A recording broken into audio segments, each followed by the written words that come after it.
August 29, 1949. A remote monitoring station in Alaska detects radioactive particles drifting through the upper atmosphere, isotopes that should not exist unless someone has detonated an atomic bomb. Technicians verify their instruments, running the analysis twice more, hoping for equipment malfunction rather than the impossible reality the data suggests. Within hours, scientists at Los Alamos confirm what Western intelligence had insisted was years away. The Soviet Union has successfully tested a nuclear device. America's atomic monopoly has ended. The detonation will trigger a nuclear arms race that defines the next 4 decades and expose the limits of technical intelligence against closed societies. This is the story of how the CIA extracted nuclear secrets from the minds of Soviet scientists. The Soviet test represented more than military achievement.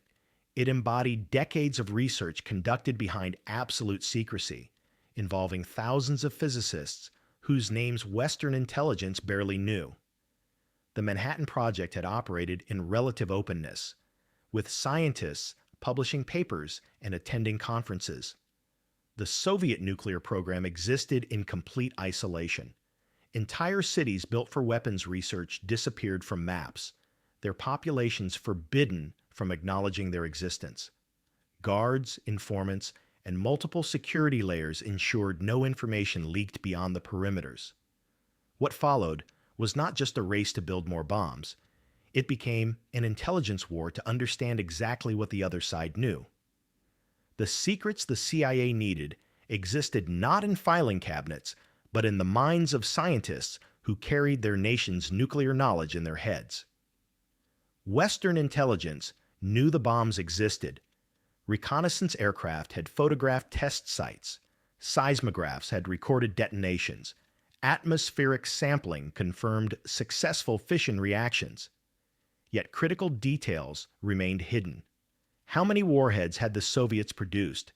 What yield ranges could they achieve? Which delivery systems were operational? Without answers, American strategic planners operated in dangerous ignorance, forced to build worst-case scenarios that consumed resources and distorted policy. The Soviet nuclear complex operated through closed cities that appeared on no civilian maps. Artemis 16 served as the primary weapons design facility, a Soviet Los Alamos where physicists worked on bomb physics. Chelyabinsk 70 housed plutonium production reactors. Dozens of similar installations spread across the Soviet Union, each surrounded by guard towers, electrified fences, and military units dedicated to perimeter security. Workers lived their entire lives within these zones, their mail censored, travel restricted, contact with the outside world limited to monitored family visits. American intelligence collection against these targets proved nearly impossible. Satellites could photograph buildings but revealed nothing about the science inside concrete. Walls. Signals intelligence intercepted communications, yet Soviet cryptographic discipline meant even decoded messages used only code names and numbers. The Soviet security apparatus vetted every scientist, conducting background checks examining 3 generations of family history. KGB officers embedded within research teams monitored conversations, friendships, and personal habits, watching for any deviation from expected behavior patterns. The information blackout created strategic vulnerabilities. CIA analysts could estimate Soviet bomb production by tracking uranium mining and reactor construction, but estimates ranged wildly. Did Soviet reactors operate at American performance levels? Were their enrichment cascades more or less efficient? These technical questions had enormous strategic implications. An underestimate meant America might be caught unprepared, while an overestimate would drive unnecessary spending and fuel worst-case planning that made negotiation impossible. Beyond production capacity, American strategists desperately needed insight into Soviet nuclear doctrine.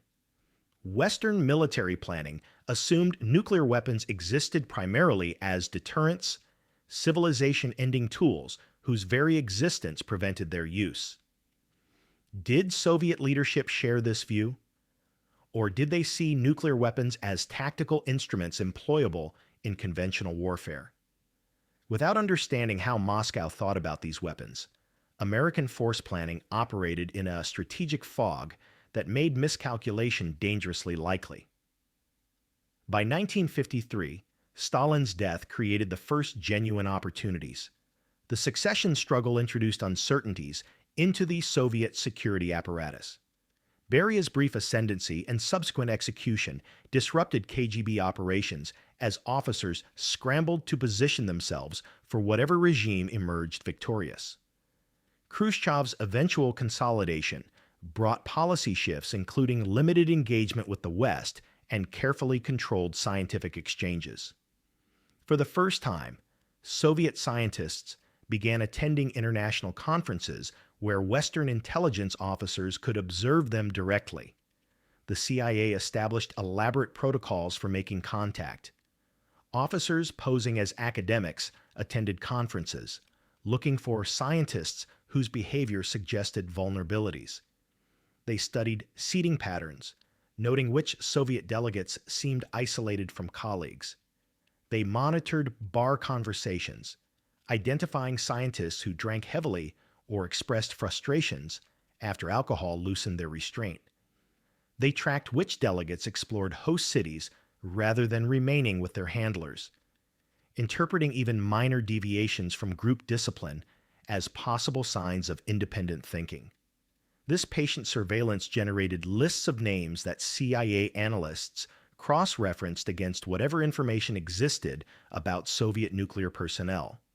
Initial contact required exceptional care. A clumsy approach would not only fail, but potentially expose the entire operation. CIA officers avoided direct recruitment pitches, instead engaging scientists in seemingly innocuous conversations about technical topics. These interactions established rapport while allowing officers to assess receptiveness to continued contact. The process consumed months or years, with officers cultivating relationships through multiple conferences and indirect communication channels that left no obvious trail for KGB monitors. The operational distinction between defectors and agents in place shaped recruitment strategies. Defectors offered immediate access, but provided only the knowledge they carried in their memories. Once extracted, their information became historical. Agents who remained in place could report continuously, photographing documents and observing new developments. However, maintaining such agents required secure communication methods and constant vigilance against counterintelligence detection. Each approach carried distinct risks and rewards. Vladimir Kuzychkin was not an obvious candidate for defection. Born in 1930 to a family that had survived the purges through careful political conformity, he had navigated Soviet society with exceptional skill. His aptitude for physics earned him admission to Moscow State University despite quotas limiting provincial students. He excelled in theoretical work, particularly neutron behavior in fissile materials. By 1952, he had been cleared for work at Artemis 16, where Soviet bomb designs took physical form. His work involved calculating compression dynamics for plutonium cores, requiring both mathematical sophistication and intuitive understanding of materials under extreme conditions. Colleagues respected his ability to solve intractable equations. Supervisors praised his dedication, noting that he often worked late into evenings when difficult calculations demanded resolution. His security file showed no irregularities. He attended party meetings, signed required petitions, and maintained appropriate social distance from anyone ideologically unreliable. Yet beneath this exterior, Kuzychkin carried accumulated resentments. Despite his contributions to weapons that tested successfully at Semipalatinsk, he watched less capable scientists from Moscow families receive promotions he was denied. The Soviet system, despite its egalitarian rhetoric, favored those with connections to party hierarchies. Provincial origins marked him as perpetually secondary. Each passed-over promotion deepened his sense that the system rewarded loyalty over competence, political connections over genuine capability. His personal life added complexity, security evaluations missed. Kuzychkin had fallen in love with a woman whose family included purge victims.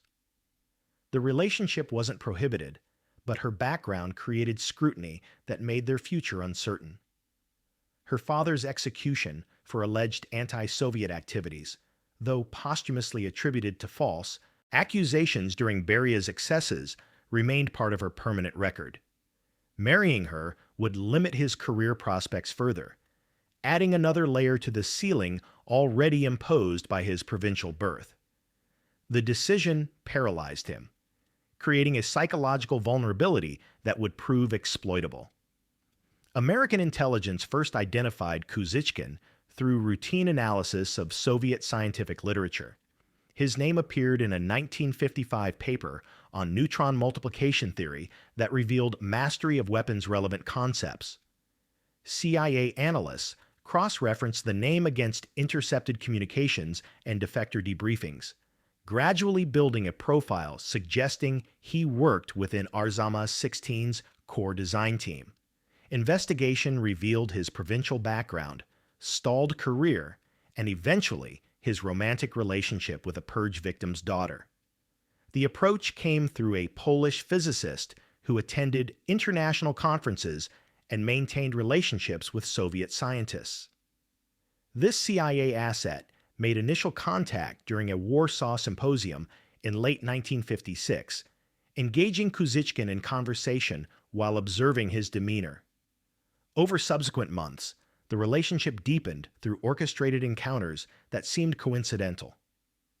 The physicist never mentioned intelligence work, instead listening as Kuzychkin gradually expressed frustrations about his career and growing disillusionment with Soviet promises that remained unfulfilled.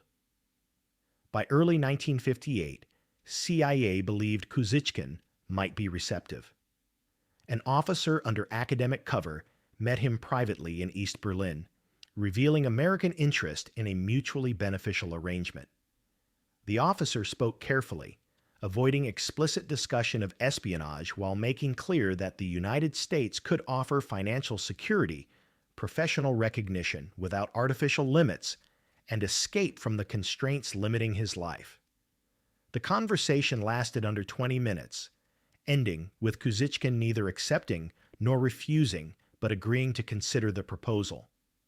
Weeks later, Kuzychkin sent word through the Polish intermediary that he was willing to discuss specifics.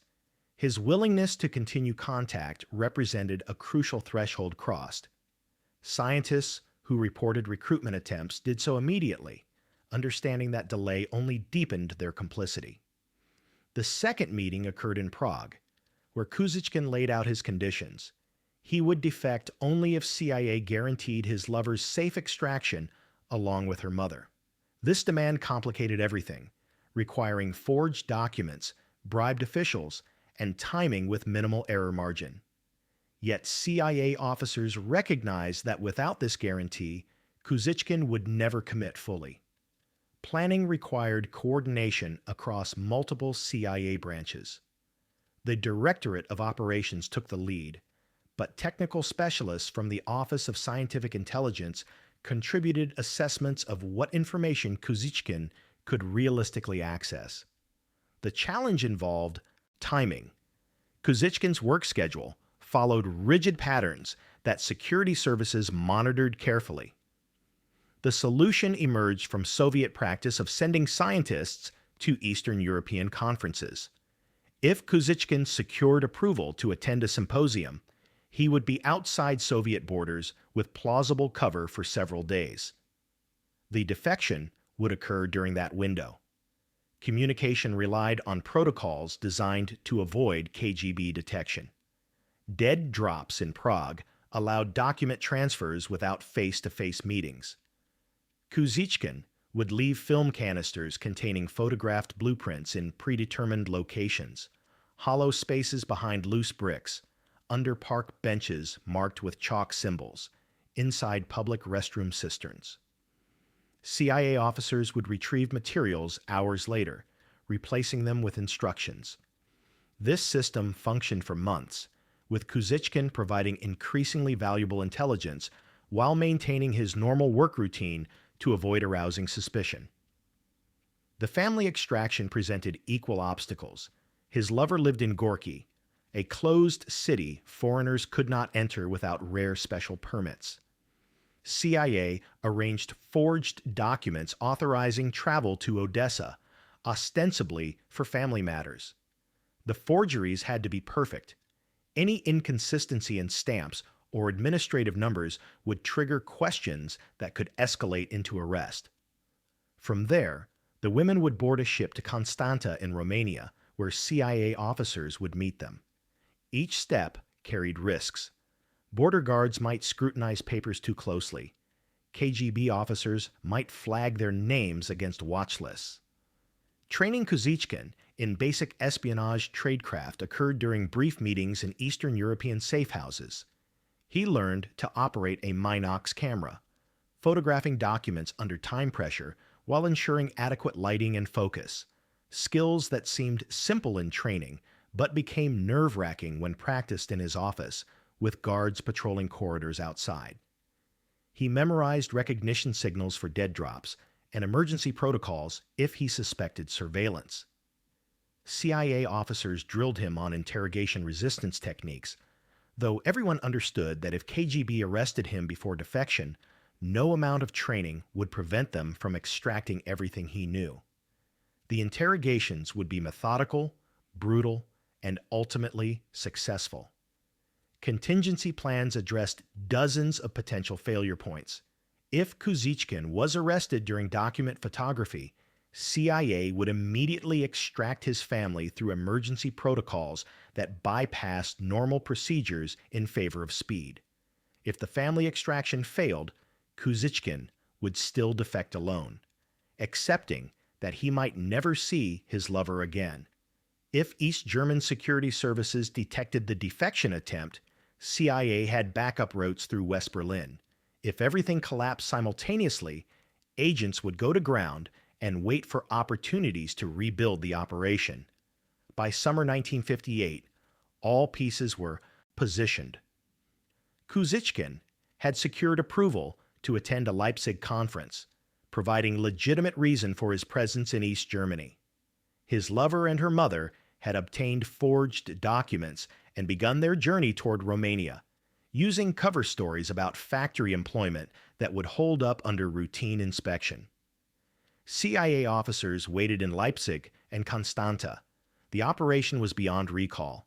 Any delay risked exposure as Soviet counterintelligence routinely investigated scientists returning from international travel. September 14th, 1958. Kuzychkin arrived at Leipzig University for the International Conference on Nuclear Physics, passing through East German customs with documents identifying him as a senior researcher. He exchanged greetings with Soviet delegates, betraying nothing. KGB minders monitored his movements but focused on preventing unauthorized Western contact rather than detecting defection by someone whose security file showed years of reliable service. His heart rate climbed each time he considered what failure would mean. Discovery meant not just his own execution, but the arrest of everyone he loved. His mind cycled through scenarios where border guards detained his lover, where KGB officers appeared at his hotel room door, where some unforeseen detail collapsed the entire operation.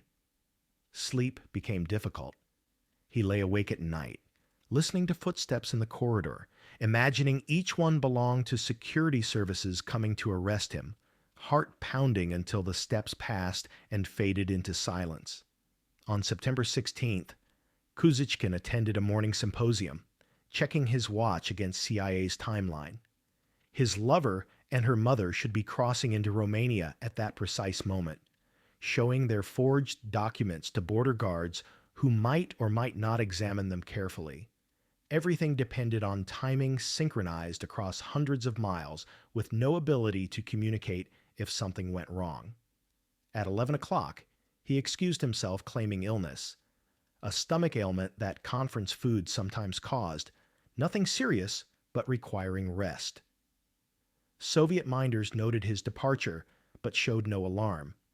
He returned to his hotel room and retrieved the briefcase he had prepared days earlier, checking one final time that nothing had been disturbed. Inside were microfilm copies of documents photographed over months, blueprints showing Soviet thermonuclear designs, production schedules from Arzamas 16 revealing manufacturing capacities, test results from Semipalatinsk, detailing yield calculations for multiple warhead configurations. The materials represented the most comprehensive intelligence any Western agency had obtained from inside the Soviet nuclear program. A black Mercedes waited 2 blocks away, exactly where CIA had promised. Kuzychkin approached without hesitation, climbing into the rear seat as the driver accelerated smoothly into traffic at a pace calculated to attract no attention. No one shouted. No pursuing vehicles materialized. Within minutes, they cleared Leipzig's central district, heading west toward the border. The driver, an American officer under diplomatic cover, maintained speed just below the limit that would attract attention from East German police. The border crossing at Hof represented the operation's most dangerous moment, the point where discovery meant immediate arrest with no possibility of escape. East German guards routinely searched vehicles leaving for the west, looking for defectors and contraband. The Mercedes carried diplomatic plates that should ensure cursory inspection, but guards could insist on thorough examination if suspicion arose. Kuzychkin understood that if they opened his briefcase and found the microfilm, no amount of diplomatic immunity would prevent his arrest. The driver presented credentials as a cultural attaché returning from Leipzig. Guards examined papers with the thoroughness that came from training, glanced into the vehicle's interior where Kuzychkin sat motionless, then waved them through without demanding the trunk be opened or briefcases inspected. Relief washed over Kuzychkin as they crossed into West German territory, a physical sensation as profound as any he had experienced. He had made it. Behind him, the Soviet system that had consumed his life receded with each kilometer. Ahead lay uncertainty about how he would adapt to a new country and language, but also freedom from the constraints that had defined his existence for 3 decades. In Constanta, CIA officers intercepted Kuzychkin's lover and her mother as they disembarked from the ferry that had carried them across the Black Sea from Odessa. The crossing had taken 18 hours, time the women spent trying to appear unremarkable while anxiety gnawed at them. The women had passed through Soviet border controls without incident, their forged papers surviving inspection by guards who processed hundreds of passengers daily and lacked time for meticulous verification. Romanian officials, bribed in advance through CIA assets who had cultivated relationships over years, expedited their passage through customs and immigration with minimal questions.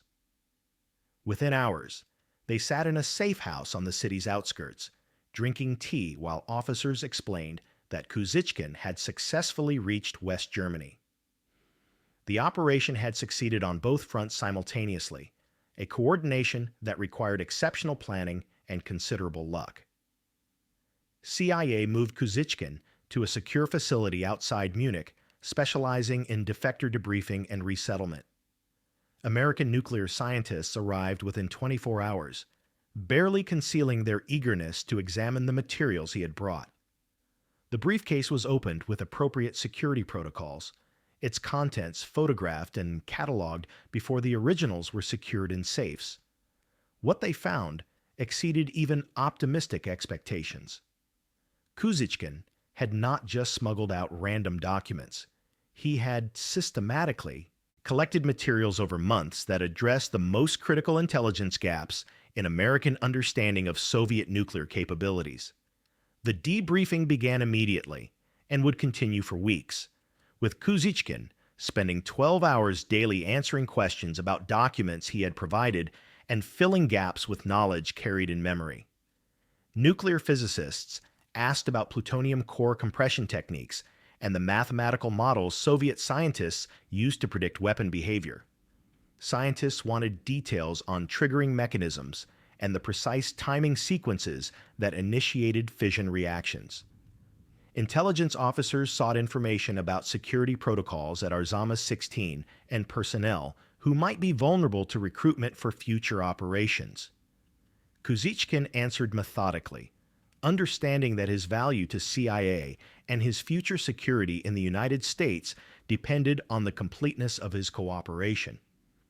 He described colleague relationships that might reveal recruitment opportunities, explained internal politics within the Soviet nuclear establishment that shaped which projects received resources, and revealed production bottlenecks that constrained warhead manufacturing despite ambitious plans from Moscow leadership.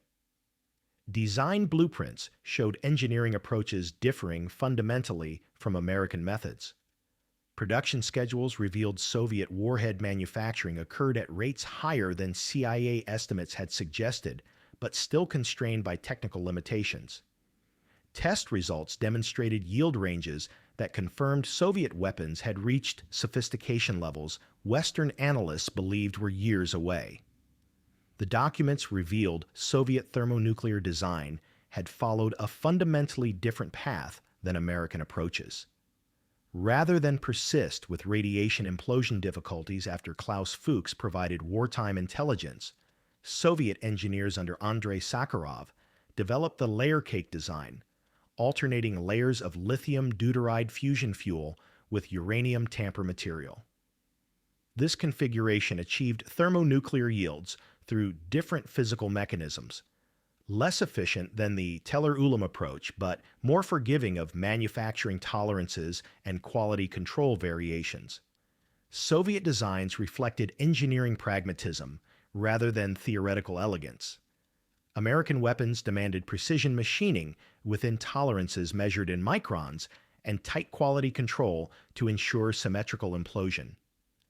Soviet designs incorporated larger safety margins and simpler geometries that conscript technicians in remote facilities could assemble under field conditions without specialized training.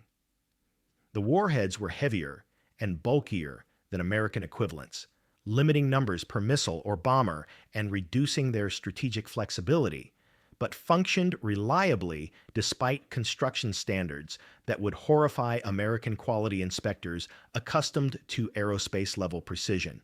The plutonium cores used different metallurgy than American pits. American designs employed delta-phase plutonium stabilized with gallium, a material that remained dimensionally stable over time. Soviet metallurgists struggled to master gallium stabilization, instead developing alpha-phase plutonium alloys, easier to produce but more difficult to machine and subject to dimensional changes requiring periodic remanufacturing. This technical limitation created production bottlenecks constraining Soviet warhead manufacturing. Kuzychkin provided production schedules showing Soviet factories could fabricate fewer than 100 warheads annually, far below American worst-case estimates that had driven defense spending and force planning. Perhaps most valuable were insights into Soviet nuclear doctrine and war planning.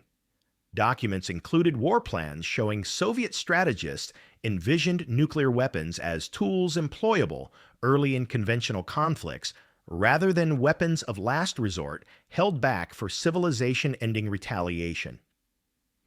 This doctrine assumed NATO would hesitate to respond with nuclear weapons if the Soviet Union used tactical nuclear weapons to destroy concentrations of enemy forces or eliminate key military installations. American nuclear planning operated under fundamentally different assumptions, treating any nuclear use as the threshold beyond which restraint became impossible. Understanding this doctrinal divide allowed American strategists to develop responses that might prevent Soviet miscalculation about Western resolve and deterrence credibility. Production facility details provided the foundation for more accurate strategic assessments. Kuzychkin had visited multiple sites within the Soviet nuclear complex and could describe their layouts, production capacities, and operational status with the precision of someone who had worked within the system. The plutonium production reactors at Chelyabinsk 70 operated continuously but suffered from cooling system problems, forcing periodic shutdowns for maintenance. Enrichment cascades at other facilities processed uranium at rates limited by equipment that frequently broke down, requiring spare parts that Soviet manufacturing struggled to produce with adequate quality. These bottlenecks meant Soviet nuclear forces expanded more slowly than ambitious plans suggested, information that allowed American planners to size their own arsenals based on realistic threat assessments. The intelligence proved critical during the Cuban Missile Crisis in October 1962. When reconnaissance photographs revealed Soviet missiles deployed in Cuba, American analysts could assess their capabilities with confidence rather than speculation driven by worst-case fears. Kuzychkin had provided warhead yield data and delivery system specifications that allowed precise calculations of damage radii and military effectiveness. Kennedy administration officials understood R-12 missiles carried 1 megaton warheads, enough to devastate American cities and kill millions, but not the civilization-ending weapons worst-case projections suggested. This knowledge influenced decision-making throughout the 13 days of crisis, allowing President Kennedy to pursue blockade options and diplomatic solutions rather than immediate military strikes because American planners knew the actual threat rather than imagining theoretical maximums. The crisis also revealed limitations in Soviet operational procedures that Kuzychkin's intelligence had predicted. When American forces went to DEFCON 2, raising nuclear alert status to levels just below war footing, Soviet forces in Cuba struggled to coordinate responses.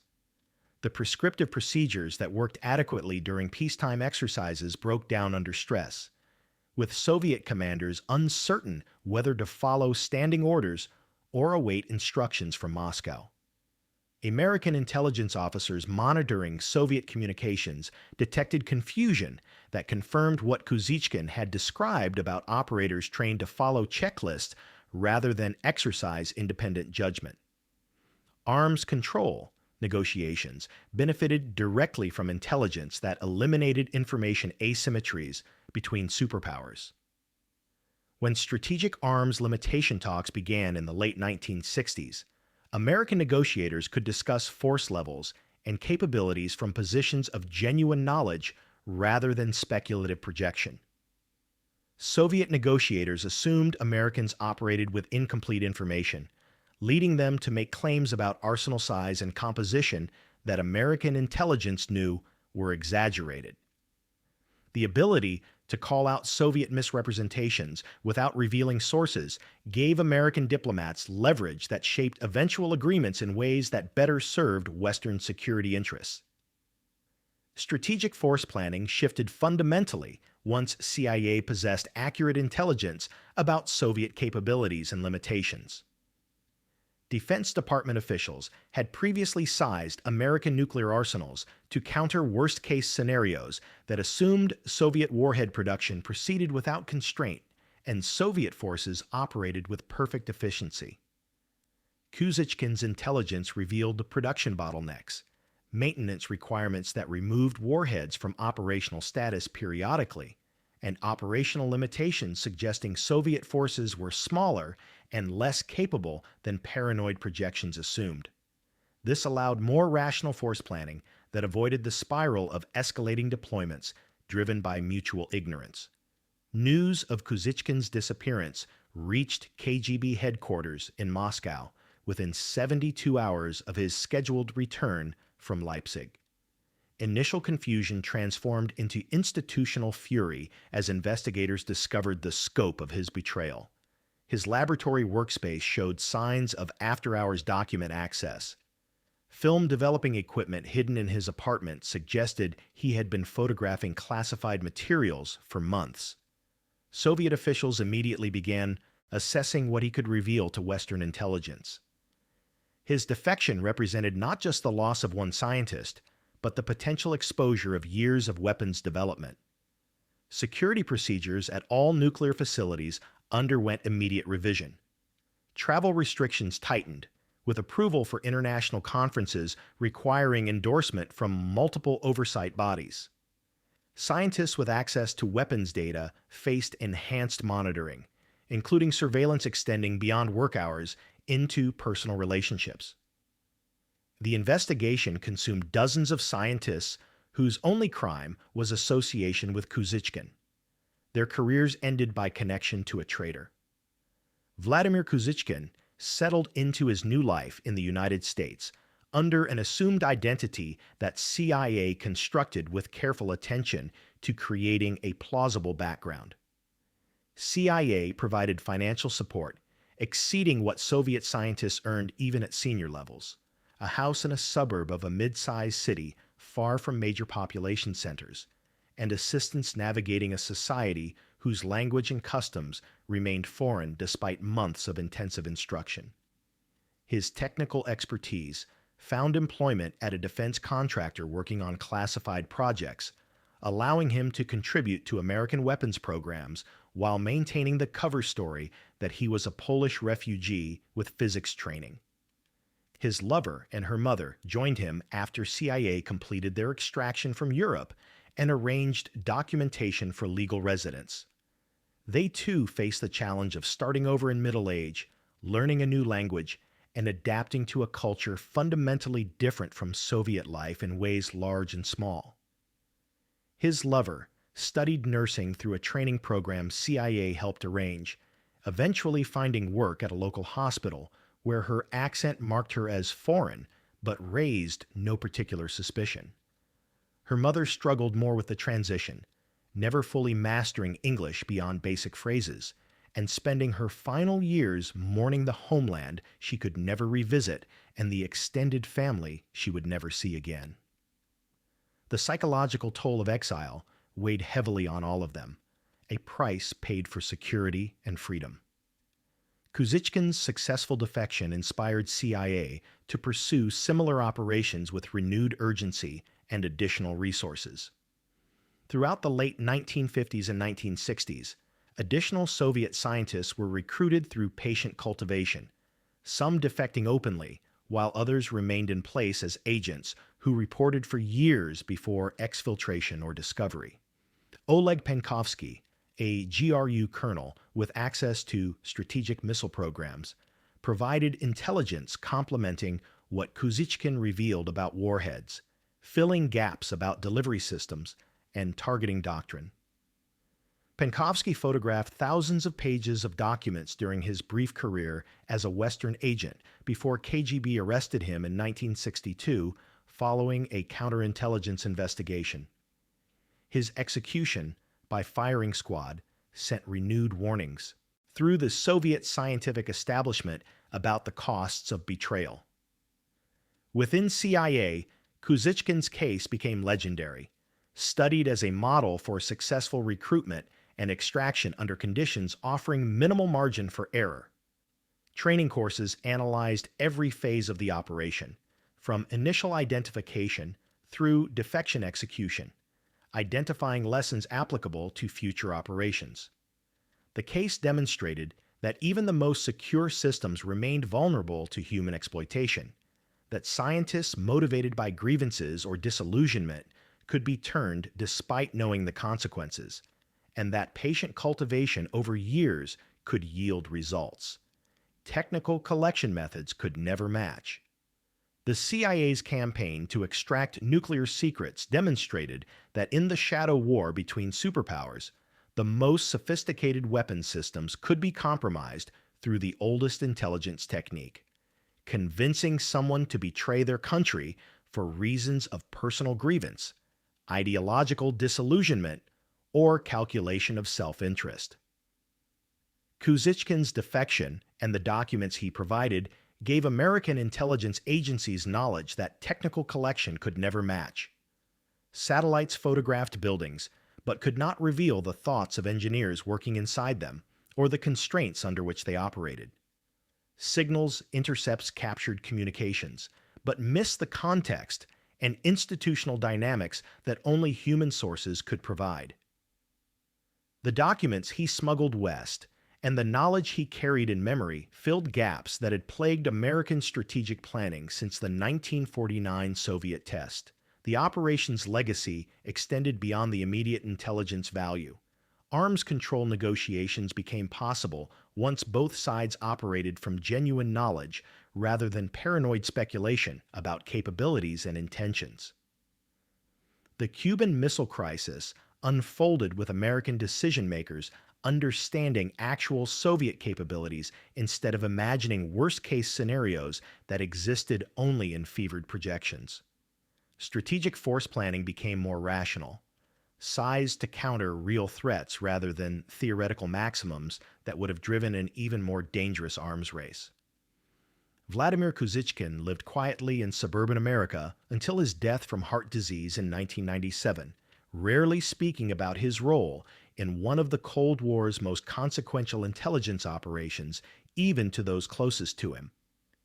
He had traded one life for another, abandoning his homeland and everyone he had known for security and freedom that came at the price of everything familiar.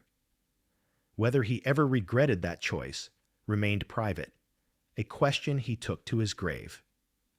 What history records is that his decision altered the nuclear balance between superpowers, providing insights that helped prevent miscalculation during the atomic age's most dangerous period when a single mistake could have triggered civilization-ending war.